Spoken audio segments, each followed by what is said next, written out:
오늘 주시는 하나님의 말씀도 역시 본문에서 제가 찾았습니다. 다 같이 따라서 하실까요? 만지지도 먹지도 말라. 네, 먹지도 말고 만지지도 말라. 지난주 4월 27일이죠. TV조선 신동욱이 진행하는, 저는 이 프로를 잘 봅니다. 앵커의 시선이라고 하는 그 짧은 그 프로그램에 김호준이 아주 이번에 미스트롯인가 거기서 상 탄 사람 있죠. 이 김호준이 아주 열정적이면서도 감성과 호소력이 넘치는 목소리로 고맙소, 고맙소, 늘 사랑하오, 고맙소라고 부르는 그 고맙소의 노래 한 부분이 거기 나옵니다. 영상에 잠깐 비쳐요. 그리고 그 이용자 시인의 그 때문이와 덕분이라고 하는 제목이 굉장히 재밌어요. 때문이와 덕분이라는 그 시가 화면에 이렇게 비춰집니다. 내용은 이렇습니다. 일이 제대로 되지 않을 때 때문이라고 덮어 씌우고 살다가 덕분이를 잊고 살다가 토라진 덕분이를 달려려고 덕분이 모든 것이 덕분이 덕이라고 덕분이를 챙긴 날부터 운명선까지 바뀌었다. 이게 손금의 이 운명선까지 바뀌었다 그 말입니다. 그러면서 이 신동욱 앵커는 말하기를 최근 영국에서 시작된 보살피는 이들을 위한 박수들이라고 하는 이런 캠페인이 조용히 전 세계적으로 퍼지고 있다는 사실을 소개하고 있습니다. 이 캠페인은 코로나 팬데믹으로 고생하고 있는 의사, 간호사 등 모든 분들에게 고마움과 격려를 보내자는 그런 운동입니다. 이 신 앵커는 무엇인가에 고마워하면 분노, 좌절이 평안과 기쁨, 희망으로 바뀌게 마련입니다 하면서 이야기를 마무리합니다. 성경적인 얘기 같죠? 고마움과 격려를 보내면은 말이죠. 그러면 분노, 좌절이 평안과 기쁨과 희망으로 바뀌게 된다 하면서 그 이야기를 마무리합니다. 여러분, 우리도 때로는 이 때문이 또 이 덕분이 사이에서 오락가락하는 그런 모습을 볼 수 있습니다. 때문이는 그냥 매사 원망과 불평과 짜증으로 가득 찬 사람이죠. 한국 속담에 송도가 터가 글러서 망하였느냐? 송도 옛날 우리나라 도시죠. 송도가 터가 글러서 망하였느냐? 이런 말이 있어요. 집터나 맷자리를 가지고 탓하는 사람들을 그때 당시에 칭찬하는 말이올시다. 누구 때문에 되는 일이 없어. 시절을 잘못하고 태어났기 때문에 내 인생이 이 모양 이 꼴이야. 내가 금수저로 태어났고 흙수저로 태어났기 때문에 이렇게 고생하는 거야. 금수저로 태어나지 않고 흙수저로 태어났기 때문에 자기 인생 팔자가 그렇다면서 누구 때문에 이러면서 한탄하는 겁니다. 모든 것이 그저 때문에, 그저 남의 탓 때문에, 사회 탓 때문에, 국가 탓 때문에 그거예요. 그러나 이 덕분이는 매사 고마워하면서 감사할 줄 아는 사람이야. 누구 덕분에 내가 잘 됐어. 당신 덕분에 내가 행복합니다.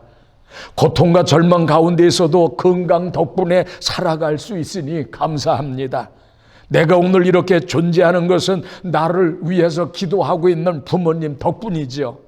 모든 것이 하나님의 은혜요, 하나님 덕분이죠. 미국에 살면서도 우리 대한민국 덕분에 내가 어깨를 펴고 살죠. 요즘에 대한민국이 그 팬데믹 검사하는 거 이런 거 발견해 가지고 전 세계적으로 한국의 위상이 얼마나 많냐. 굉장히 우리도 감사하죠. 우리 정말 대한민국 정부의 모든 국민들에게 정말 미국에 사는 우리들 정말 감사드립니다. 여러분들 덕분에 정말 우리가 어깨 펴고 그러면서 요새 정말 좀 힘있게 살아가고 있습니다.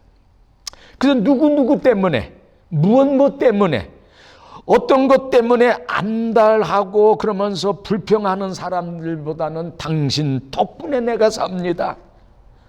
당신 덕분에 내가 행복합니다. 누가 뭐라 해도 이 미국에 사는 우리 정말 이 덕분에 우리가 굶지 않고 살잖아요. 모든 것이 하나님의 은혜요, 하나님의 덕분입니다. 오늘 그 의사하는 그 박사 그 뭡니까 그 양반한테 전화를 해서 오늘 12시에 통화를 했는데 그 양반 그 얘기하기를 아니 요즘 굉장히 어렵대. 그랬더니 3개월 동안 자기도 내물어. 그럼 병원에도 정부에서 보조가 나옵니까? 그러냐 한 3개월 동안 보조가 나온대요. 그러면서 뭐 식구가 2명, 3명 된 사람은 뭐 5,000불, 7,000불까지 나와가지고 오히려 직장 생활 하는 것보다 더 좋다 그러면서 당신 병원도 3개월 이상은 보조가 나온다. 얼마나 감사합니까? 얼마나 정말 이 덕분에 우리가 행복합니까? 원망 불평하며 매사 남 탓으로 돌리며 사는 이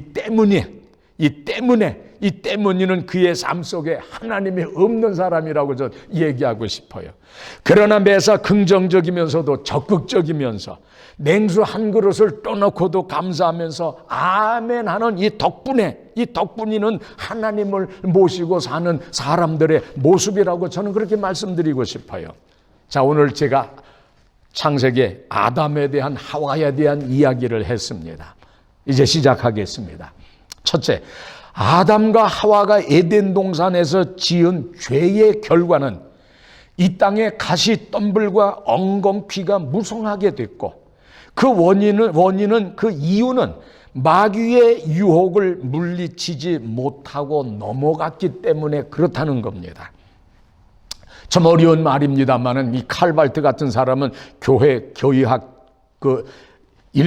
사권 일부에서 이런 말을 했어요. 아담에 관해서 논하면서 아담에 대한 이야기는 실화이며 어떤 사람은 이건 하나의 전설이라고 이렇게 얘기하지 아닙니다. 실화이며 따라서 아담은 전체로서의 세계사에 부여한 위법자의 이름이다. 그러니까 아담이라고 하는 건 어떤 개인적인 이름이면서도 전 세계 모든 사람들의 공통된 우리들의 과실을 적어낸 그런 우리 모두의 이야기라는 겁니다. 단 한 번의 과실로 말미암아 에덴 동산은 더 이상 존재하지 않는다. 오히려 그것은 에덴 동산에서의 그 짤막한 장면을 끊임없이 재현하고 있다. 거기에는 낙원의 황금 시대도 돌이켜볼 어떠한 것도 없다. 최초의 인간은 곧 최초의 죄인이었다라고 말하면서 어느 누구도 아담이 되어서는 안 된다. 따라서 우리는 자유로우며 우리 자신에 대하여 책임이 크다고 그렇게 얘기합니다. 우리가 단 한 번의 죄를 실수함으로 인해 가지고 에덴 동산이 우리에게서 영원히 떠났고 그리고 이러한 일은 우리 인간들을 통해서도 계속 이것이 재현되고 있다는 겁니다. 그러면서 우리가 계속해서 아담이 되어서는 안 된다고 얘기하면서 그 아담은 성경에 나와 있는 그 아담이 아니라 그 아담은 바로 여러분과 나 우리들이 바로 그 아담 존재라고 하면서 우리는 아담과 같은 지은 이 죄를 반복해서는 안 된다고 하면서 그거를 이야기하고 있습니다. 저는 이 말씀을 전제로 해서 오늘 한번 풀어보고 싶어요. 아담과 하와에게 일어난 사건은 바로 우리들의 이야기라고 하는 그런 전제하에서 말씀을 풀어보려고 합니다. 에덴 동산에서 인류 최초의 인간인 아담과 하와를 유혹을 해가지고 그들을 무너뜨린 마귀는 오늘도 우리에게 똑같은 방법, 똑같은 스타일로 우리의 몸과 마음을 혼미하게 만들어가지고 우리로 하여금 하나님하고 멀어지게 하고 우리로 하여금 죄의 굴레에 빠지게 만드는 거예요. 하나님과 우리를 세퍼레이트 분리시킵니다. 그리고 우리로 하여금 죄의 종이 되게 하는 것, 이것이 마귀의 수법이 올시다.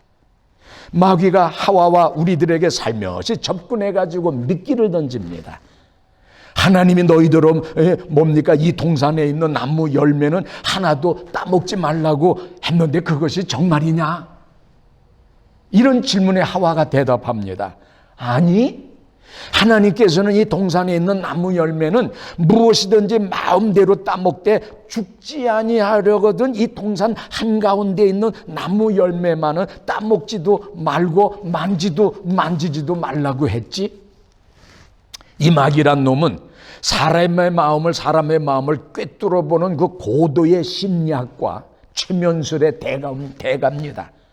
마귀가 교묘하면서도 집요하게 하와를 유혹합니다. 10번 찍어 안 넘어가는 나무가 없다는 그 한국 속담이 오늘 여기에도 적용됩니다. 하와야, 먹어, 괜찮아. 너희는 절대로 죽지 않아. 내가 그것을 먹는 날에는 너희는 눈이 확 밝아져가지고 하나님처럼 선과 악을 알게 될 줄을 하나님이 아시고 그렇게 말하시는 거예요. 얼마나 좋냐. 먹어. 유혹을 하는 거예요. 이러한 마귀의 교활한 유혹에 빠져 선악과를 따먹은 아담과 하와는 그 죄의 대가로 에덴 동산에서 쫓겨납니다. 그리고 인류의 타락이 시작이 됩니다. 현재 온 인류가 당하고 있는 이 코로나 팬데믹의 사태도 어쩌면 우리가 죄의 관점에서 바라본다면은 이 사태가 의미 없는 사건이 아니라 하나님께서 더 가까이 우리가 갈 수 있는 어떤 계기가 되지 않나, 이런 측면에서도 우리가 한번 생각하고 되돌아볼 필요가 있는 겁니다. 하나님께서는 분명히 하와 부부에게 이 동산 중앙에 있는 나무의 실과는 너희는 먹지도 말고 만지지도 말라, 너희가 죽을까 하노라, 그렇게 하셨어요. 공동 개정판에는 죽지 않으려거든 이 동산 한가운데 있는 나무 열매만은 따먹지도 말고 만지지도 말라 하셨다, 이렇게 돼 있어요. 그러나 하와는 마귀의 유혹에 넘어가 마귀의 종이 되고 맙니다. 마귀의 종이 되었다고 하는 것은 하나님의 형상을 잃어버렸다는 뜻이고 바로 죄의 종이 됐다는 말씀입니다. 마귀의 종이 된 자의 모습이 요한복음 8장 44절에 잘 설명이 되어 있어요. 너희는 너희 아비 마귀에서 났으니 너희 아비의 욕심을 너희도 행하고자 하느니라. 저는 처음부터 살인하는 자여, 진리가, 어떤 사본에는 이 진리가 하나님의 아들이라고 되어 있어요. 진리가 하나님의 아들이 그 속에 없으므로 진리에 서지 못하고 거짓말을 말할 때마다 제 것으로 말하나니 이는 저가 거짓말장이요 거짓의 아비가 되었음이니라 그랬어요. 마귀의 유혹에 넘어가는 하와의 어리석은 모습을 한번 볼까요? 여자가 그 나무를 본즉 먹음직도 하고 보암직도 하고 지혜롭게 할 만큼 탐스럽기도 한 나무인지라. 그 여자가 그 실과를 따먹고 자기와 함께한 남편에게도 주매 그도 먹은지라 그랬어요.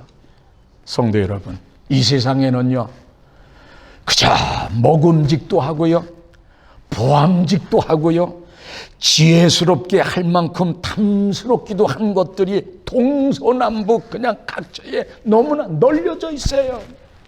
맘만 먹으면 1년 내내 무슨 일이든 세상 일에 취해서 살 수가 있습니다. 요한일서 5장 19절에 이 세상은 악한 자 사탄 마귀의 권세 아래 있다고 그랬어요. 공중의 권세 잡은 자가 지배하는 것이 세상이 얼씨다. 이 공중이라고 하는 말은 헬라어로 히에론이라고 불죠. 히에론. 히에론이라고 하는데 이 당시 유대인들은 하늘이 세 부분으로 삼층천으로 나누어져 있다고 생각했어요. 첫 번째 하늘은 새들이 날아다니는 하늘이고, 두 번째 하늘은 별들이 그런 거하는 하늘이고, 세 번째 하늘은 하나님과 천사들과 거룩한 피조물들과 인간의 영혼이 거하는 곳이라고 구분을 했어요. 그 사도 바울이 몇째 하늘에 이끌려갔어요? 셋째 하늘에 이끌려가는데 너무너무나 황홀해가지고 자기가 몸 안에 있었는지 몸 밖에 있었는지 몰랐다고 말하면서 자기가 갔다 온 곳이 낙원이라고 이렇게 말했어요. 그러면 이 사탄 마귀는 공중 어디에 1층, 2층, 3층 전 어디에 있습니까? 1층 천이 올시다. 1층 천 속에서도 이 뭡니까? 1층 천 속에서도 바로 이 사람 머리와 가장 가까운 곳에 그 히에론 가장 인간의 머리와 가까운 곳에 굶주린 사자가 먹이를 찾듯이 믿는 자를 삼키려고 호신탄탄 노리고 있는 겁니다. 마귀의 밥이 되지 않으려면 어떻게 해야 되죠? 어릴 때 심심해서 참새를 잡고 싶으면은요 뒷마당에다가 쌀을 휙 같은 거 다 끄어서 보리 같은 거 뿌려놔요, 넓게. 그리고 난 다음에 그걸 이렇게 막아가지고 동그랗게 많아가지고 그 소쿠리 큰 거든지 또 그 집으로 짠 방석 넓은 거 있잖아요. 그걸 갖다가 꼬렇게 넣고 거기다가 작대기 딱 세워놔가지고 그 밑에 그 쌀 뿌려놓고 그 다음에 실로 하면 안 보이잖아요. 그래가지고 이게 문 밖에 집으로 해가지고 그 방 안에 들어가지고 방 안에 청어진 문 있잖아요. 거기 구멍 뚫어가지고 그걸로 실 나오게 만들어가지고 이렇게 쳐다보면 참새들도 얼마나 그놈들이 의심 많이 합니까? 막 주물주물주물하다가 결국에는 그 안에 들어와서 그걸 먹을 적에 안에서 실을 팍 잡아당기면은 참새들이 거기에 그냥 털썩 주저앉고 그리고 나가서 손을 갖다가 거기다가 집어넣으면 많이 놓치죠. 그러나 한두 마리는 분명히 잡아요.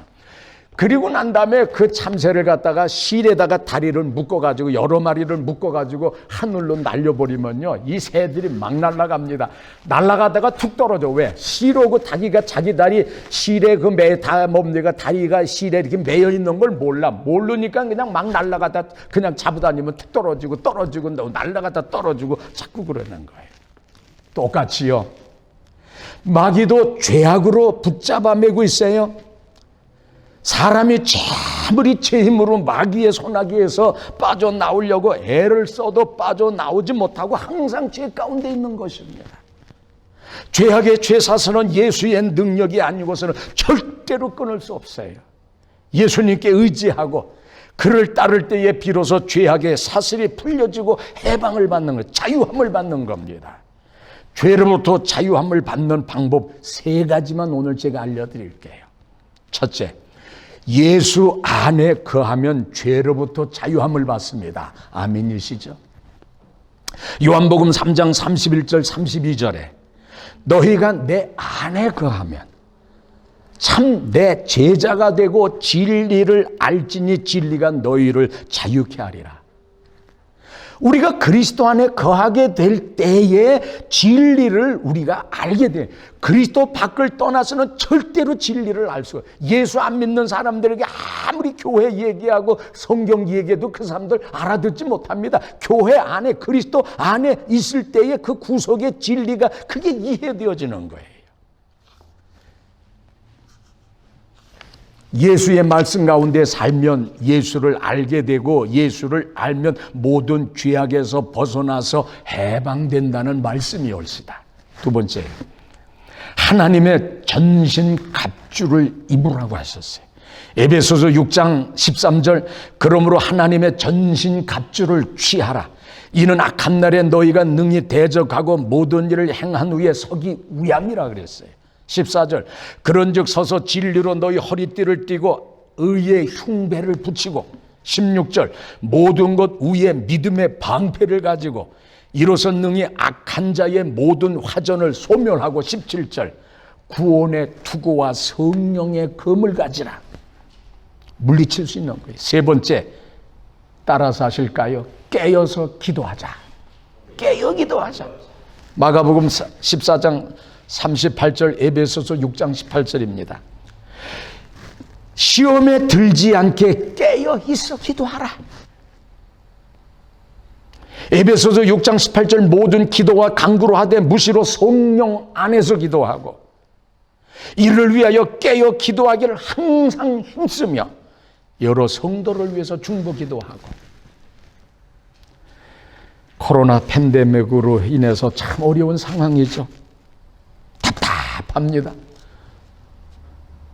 목사님이 그냥 판대게 집에 있으니까 좋은 것 같아도요, 이게 설교가 방송으로 나가잖아요. 쉽게 얘기해서 우리끼리 예배 볼 적에는 뭐 식구 많지 않으니까 좀 편하게 했는데 이 메시지가 그야말로 세상으로 퍼지잖아요. 설교 준비하는데 보통 월요일 날은 그냥 쉽니다. 화요일 날 봐서 그림에 쉬면서도 그림에 봐서 제목에 가지고 이렇게 염려하면서 걱정하면 안 되는데 그림을 픽처라이즈 하잖아요. 이미지를 그려놓고.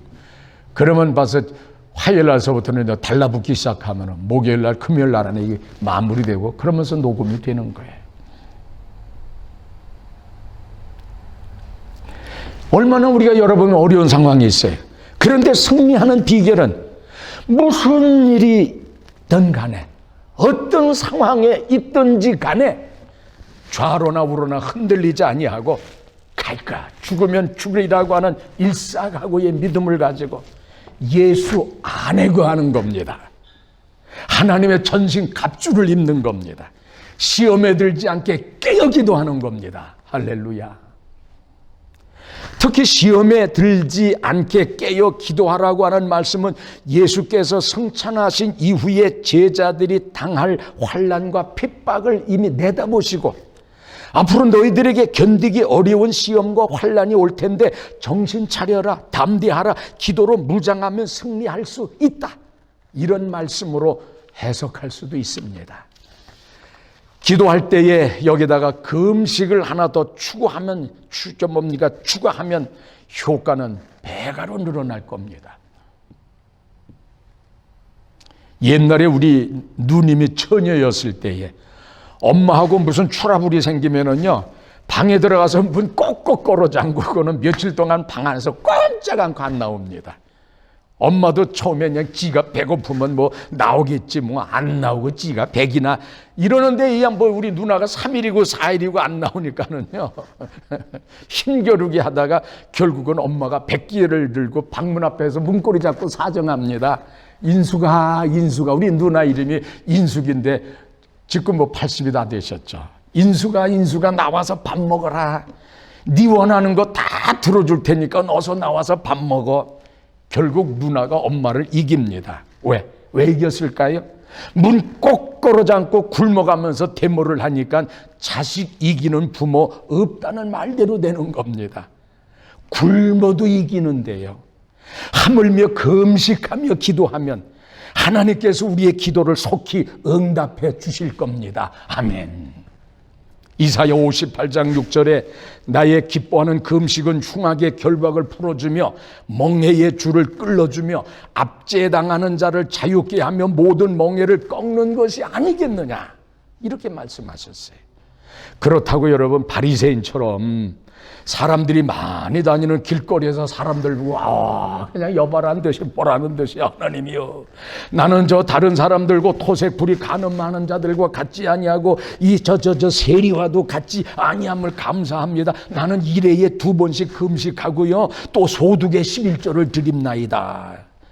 이러면서 형식적이거나 진실성이 없는 이런 금식 기도는 아무리 해도 안 들어주신다는 걸 꼭 명심하시기 바랍니다. 교인들끼리 뭡니까? 얘기하면 금식하면 이러잖아요. 집사님 금식 며칠 했어? 또 어떤 금식 나 3일 했어. 나는 뭐 일주일 중이야. 그걸 막 자랑한단 말이에요. 여러분, 아침 점심 밥 먹는 사람 보고 당신 밥 몇 끼 먹었어? 몇 끼 먹어? 그럼 뭐 아무 의미가 없는 거고 똑같은 거예요. 그러면 이거 의미가 없어요. 그런 금식은 하지 마세요. 머리를 단정하게 빗고요, 그러면서 하나님하고 나하고 둘의 관계만 그러면서 하는 거예요. 우리나라 속담에 호랑이에게 물려가도 정신만 차리면 어떻게 된다고 그랬어요? 호랑이에게 물려가고 정신만 차리면 살아난다고 그랬잖아요. 살아난다. 우리나라 초등학교 전래동화에 호랑이 형님을 만난 나무꾼, 재밌어요. 호랑이 형님을 만난 나무꾼이라는 재밌는 이야기가 있어요. 추운 겨울날 가난한 나무꾼이 지게를 지고 집을 나섭니다. 늙은 어머니를 위해서 보리죽이라도 끓여드리려면 나무를 떼다가 팔아야 되니까 나무꾼은 깊은 산속에서 부지런히 나무를 몹니다. 늙은 어머니를 위해서 보리죽이라도 끓이려면 나무를 해다가 팔아야 되니까요. 부지런히 뭡니다. 해가 지기 전에 산에서 내려가려면 빨리 서둘러야 되겠구나 하면서 막 하는데 나무꾼이 지게 위에 나무를 꽁꽁 묶고 있을 때였어요. 갑자기 엉 하면서요, 집채만한 호랑이 한 마리가 숲을 속에서 하고 나타났어요. 나무꾼은 호랑이를 보자마자 온몸이 발달발달 떨면서요, 마른 침을 꼭딱 삼키면서 아무리 진정하려고 해도 그냥 후들거리기 시작한 다리가 말을 듣질 않아요. 아이고, 나는 이제 호랑이에게 물려 죽겠구나. 나무꾼은 두 눈을 질끈 감고 그 자리에 털썩 주저앉아 버텼습니다. 이럴 때 아니지, 내가 여기서 죽으면 돌볼 사람 하나 없는 불쌍한 우리 어머니도 굶어 죽을 거야. 나무꾼은 홀로 계신 어머니 생각에 정신이 벌쩍 났어요. 그리고 나무꾼은 재빨리 호랑이 앞에 넙죽 엎드립니다. 그리고 호랑이를 보고 아이고 형님을 이렇게 뵙게 되다니 꿈만 같습니다. 호랑이는 나무꾼의 갑작스러운 행동에 어니벙벙합니다. 무척 배가 고팠더라 그냥 나무꾼을 한 입에 꿇고 갈 생각이었는데 느닷없이 형님이라니까 얼마나 기가 막혀요. 이놈, 나는 호랑이고 너는 사람인데 내가 어떻게 네 형님이 되냐? 거짓말도 그럴듯해야 믿지. 호랑이가 큰 소리로 나무랐어요. 그래도 나무꾼은 오히려 반가운 듯 호랑이 앞발을 털쑥 잡으면서 예 형님, 저도 처음에는 어머니 말씀이 거짓말인 줄 알았습니다. 그런데 이렇게 형님을 직접 배우니 어머님 말씀이 거짓말이 아니었지 뭡니까? 호랑이는 나무꾼이 무슨 얼토당토 아니한 말을 하나 싶어가지고 가만히 노려봅니다. 어머님이 말씀하시길 형님은 어린 시절 도사의 술법에 걸려 호랑이가 되었다고 하셨습니다. 그러니 산에서 눈썹이 길고 꼬리에 상처가 난 호랑이를 만나거든 틀림없는 너의 형님이니 꼭 사연을 이야기해 주라고 하셨지요. 나무꾼은 거기다가 그냥 눈물까지 그냥 글썽글썽거립니다. 호랑이는 어쩌면 나무꾼 말이 맞을지도 모른다는 생각이 들었어요. 그러고 보니까 아주 어렸을 때 꼬리에 상처가 있었거든요. 왜 상처가 났는지는 기억이 않지만요. 형님이 배가 고프시다면 저를 잡아먹어도 되지만 집에서 형님을 기다리다 몸져 누우신 어머님을 생각하면 응 하면서 우는 거예요. 나무꾼이 어깨를 들썩거리면서 닭똥 같은 눈물을 흘립니다. 차가운 방에 정말 홀로 계신 어머니를 생각하니까 정말로 마음이 아팠걸랑해요. 내가 아무리 사람 잡아먹는 호랑이지만 동생까지 잡아먹을 수야 없지. 호랑이는 꼬리를 내리고 돌아서서 가버렸다는 이야기예요. 나무꾼이 그럴듯하게 꾸며댄 말에 깜빡 속아서 넘어간 거죠. 나무꾼은 그 틈에 그냥 걸음만 날 살려라 하고 산에서 내려왔다는 이야기입니다. 이처럼요, 호랑이에게 물려가도 정신만 차리면 산다는 말과 같이 아무리 위급한 경우를 당하더라도 정신만 똑똑히 차리면은 벗어날 수 있다는 겁니다. 요즘 우리 얼마나 어려워요. 그러나 이 어려운 때에 정신 차리고 모두 이기시기 바랍니다. 기독일보와 크리스찬 투데이에 다음과 같은 아티클이 며칠 전에 나왔어요. 오늘 본문과 연관이 돼서 앞부분만 제가 인용할게요. 존 파이퍼 목사, 굉장히 보수적이고 아주 컨설티브한 목사입니다. 저도 이번 설교 굉장히 좋아해요. 이 목사님이 지난 4일 자신이 운영하는 하나님을 향한 갈망이라고 하는 그런 블로그가 있어요. 거기에 여러분을 향한 사탄의 10가지 전력이라는 제목의 칼럼을 게재했는데, 이 세상에는 어떤 초자연적인 존재가 있는데 그의 목적은 고통과 기쁨을 이용해서 우리들의 눈을 영원히 멀게 하고 우리를 어리석게 만들고 불행하게 만드는데, 성경은 그를 마귀, 사탄, 전 세계를 속이는 자, 참소자, 세상의 주관자, 이 세상의 신, 성경에 다 나와 있죠. 그렇게 표현한다고 했어요. 그리고 사탄이 하는 일은 파멸이며 사탄은 가능한 많은 이들을 멸망의 길로 끌고 가려고 최선을 다하고 있다. 오늘 아담과 하와 오늘 본문에 그렇게 하고 있잖아요. 오늘 우리들에게도 똑같이 하고 있잖아요. 그 사탄 마귀가 오늘 본문에서 아담과 하와를 유혹하고 또 우리를 유혹하고 있어요. 매년 독버섯을요 먹는 버섯으로 착각하고 그걸 먹고 죽는 사람이 많대요. 독버섯들은 겉보기엔 색깔이 얼마나 예쁘고 화려합니까? 먹음직도 하고 정말 보암직도 하고 그야말로 형형색각으로 빨주노초 파남봅니다. 한국행정안전부에 따르면 버섯 종류가 한국에 1900여 종이 있는데 그중에 먹는 종은 400여 종, 21%밖에 안 된다고 합니다. 그래서 산행을 하면 아무리 버섯이 여기저기 널려져 있어도 유혹받지 말고 절대로 따지도 말고 그러면서 먹지도 말라고 당부합니다. 지난 12일에는요, 한국 강원도 속초의 한 민박집에서 산악회 회원 19명이 설악산을 등반하고 하산하면서 채취한 버섯을 구워 먹은 후에 구토가 나고 설사가 나고 호흡곤란 증세를 보여가지고 병원으로 이송돼서 치료를 받았다고 합니다. 여러분들도 이 악한 세대에 영분별의 은사로 아담과 하와를 무너뜨린 악한 영들을 영분별로 알고 그러면서 물리치시기 바랍니다. 우리 옛말에 길이 아니면 가지를 말고 말이 아니면 듣지를 말라, 탓하지 말라, 그런 명언이 있습니다. 우리 그리스도인들은 언행을 소홀히 하지 말고 정도에서 벗어나는 일이어든 아예 처음부터 하지 말아야 될 거예요. 영어에도요, 나쁜 것은 보지도 말고, 그리고 뭡니까, 듣지도 말고 나쁜 것은 말하지도 말라고 하는 그런 말이 있습니다. 공자가 논어에서 사물이라고 하는 4가지 교훈을 말했어요. 여기서 말하는 예라고 하는 예법, 예라고 하는 건 사람이 마땅히 지켜야 할 그런 도리, 규범을 얘기하는 거예요. Yes sir, 그 뜻이 아닙니다. 예가 아니면 보지 말고, 예가 아니면 듣지 말고, 예가 아니면 말하지 말고, 예가 아니면 움직이지 말아라, 행동하지 말아라, 그 뜻입니다. 또한 중국 송나라 도학의 대표자인 이 정의는 공자의 이 사모를 그대로 본따 가지고 사잠이라고 하는 그 잠언을 만들었습니다. 그것은 시잠, 청잠, 언잠, 동잠. 무슨 뜻이냐면 여기서 잠이라고 하는 건 그 침을 의미합니다. 침. 그러니까 시잠은 눈이 고장이 나서 보아서는 안 될 것을 보고 현혹될 때에 눈을 치료하는 침입니다. 청잠은 귀가 잘못돼서 들어서는 안 될 소리를 듣고 속아 넘어갈 때에 귀를 치료하는 침술입니다.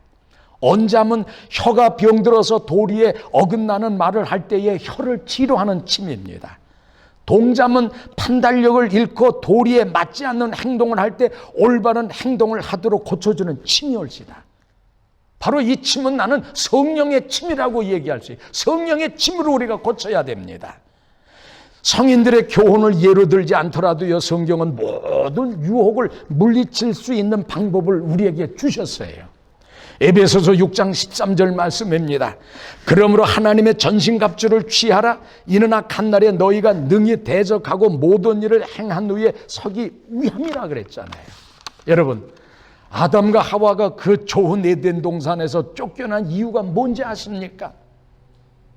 하나님이 하지 말라는 그 말씀을 어기고 불순종했기 때문이에요. 인류 최초의 죄는 그래서 불순종이 올시다. 그리고 두 번째는요, 마귀의 유혹에 넘어갔기 때문에 에덴 동산에서 쫓겨난 거예요. 로마서 5장 20절에 죄가 더한 곳에 은혜가 넘친다는 말인데, 요즘에 기독교인들이 이 말을 굉장히 합리화시켜가지고 이러면서 많은 실수들을 해요. 이 말씀은 신학적으로 잘 해석하지 않고 그냥 문자주의로 해석하다가요, 큰 신앙적인 오류에 빠지게 됩니다. 죄가 있는 곳에는요, 사탄밖에 없습니다. 죄의 종착역은 은혜가 아니고 사망이 올시다. 하나님의 심판입니다. 그리고 유황불이 활활 타는 곳에서 죽고 싶어도 죽지 못하고 고통을 당하는 지옥입니다. 사랑하는 성도 여러분, 하나님께서 가지 말라고 하면 가지 마세요. 보지 말라고 하면 보지 마세요. 끊어버리라고 하면 끊어버리세요. 잘라버리라고 하면 잘라버리세요. 버리라고 하면 과감히 버리세요.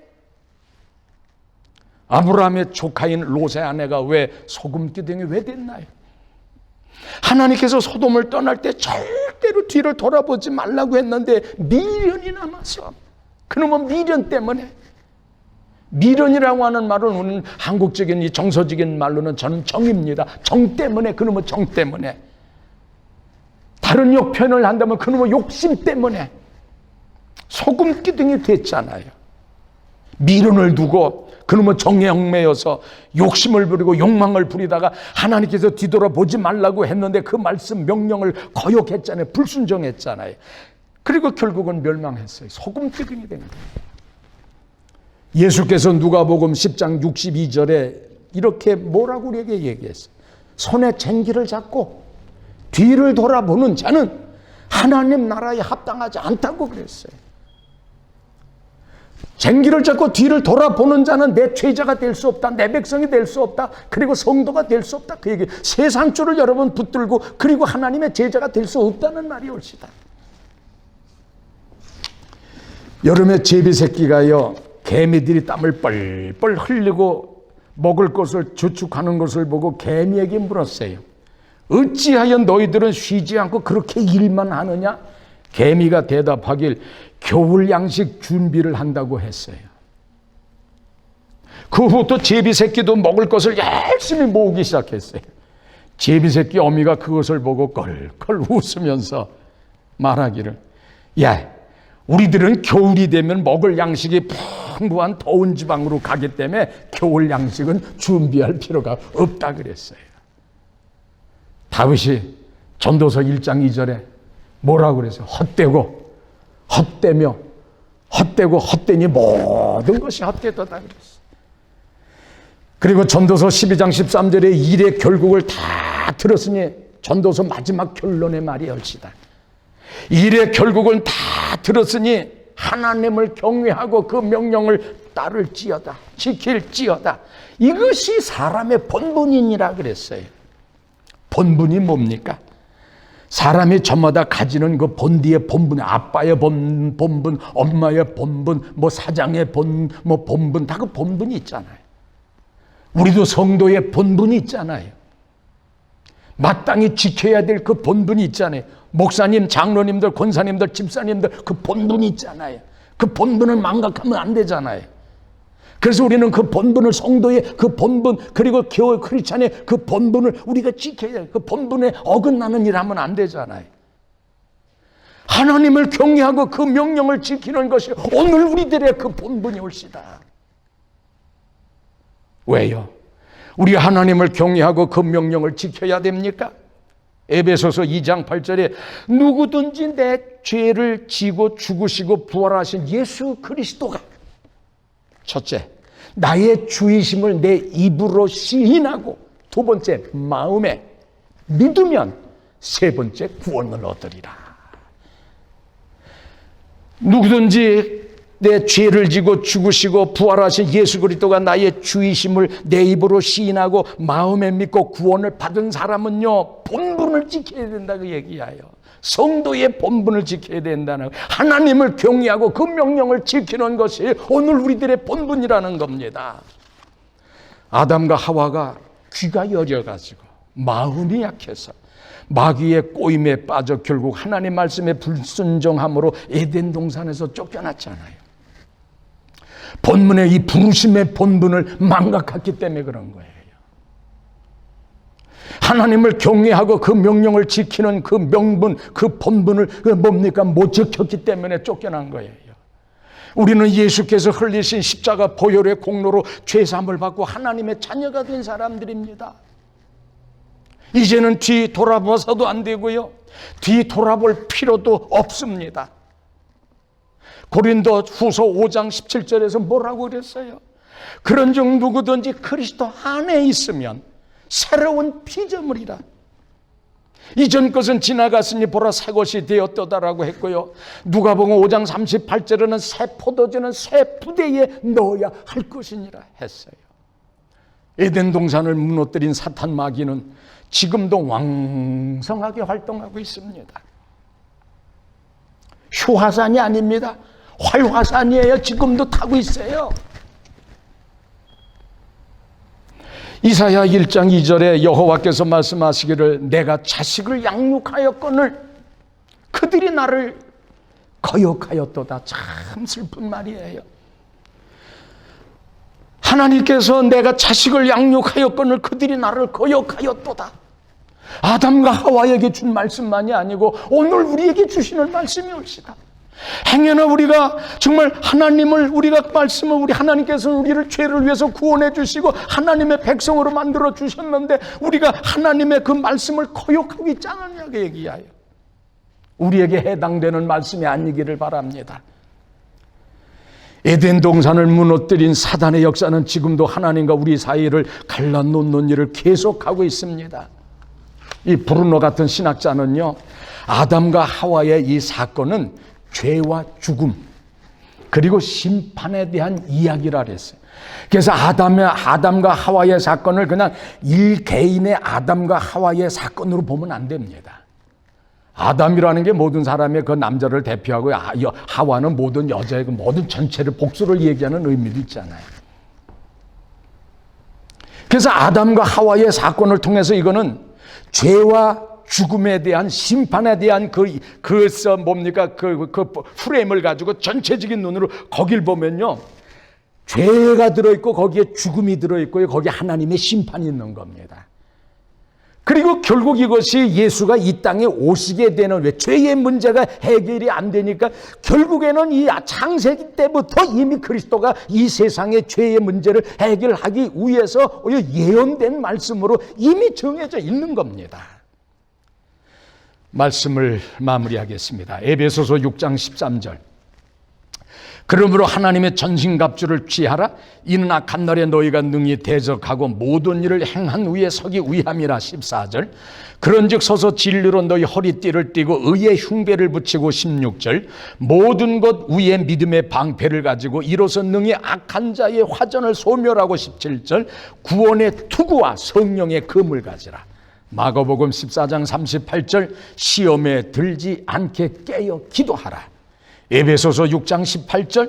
모든 기도와 간구로 하되 무시로 성령 안에서 기도하고 이를 위하여 깨어 기도하기를 항상 힘쓰라. 아멘. 기도하겠습니다. 사랑의 하나님, 아담과 하와를 유혹한 이 마귀의 역사는 오늘 현대를 살아가는 우리들에게도 똑같은 방법으로 우리를 유혹하고 우리를 시험에 빠지게 하고 우리로 하여금 죄에 넘어지게 만들고 하나님으로부터 멀어지게 만드는 이 일을 계속하고 있다는 사실을 우리가 명심하고, 이런 때일수록 우리가 좌로나 우로나 흔들리지 아니하고 이 어려운 상황 가운데 우리의 믿음이 흔들리지 아니하게 도와주시고 하나님의 말씀을 꼭 부여잡고 다른 어느 때보다도 더 열심히 하나님을 바라보고 믿음의 길을 걸어가는 그런 우리들이 되게 주님 인도하여 주시옵소서.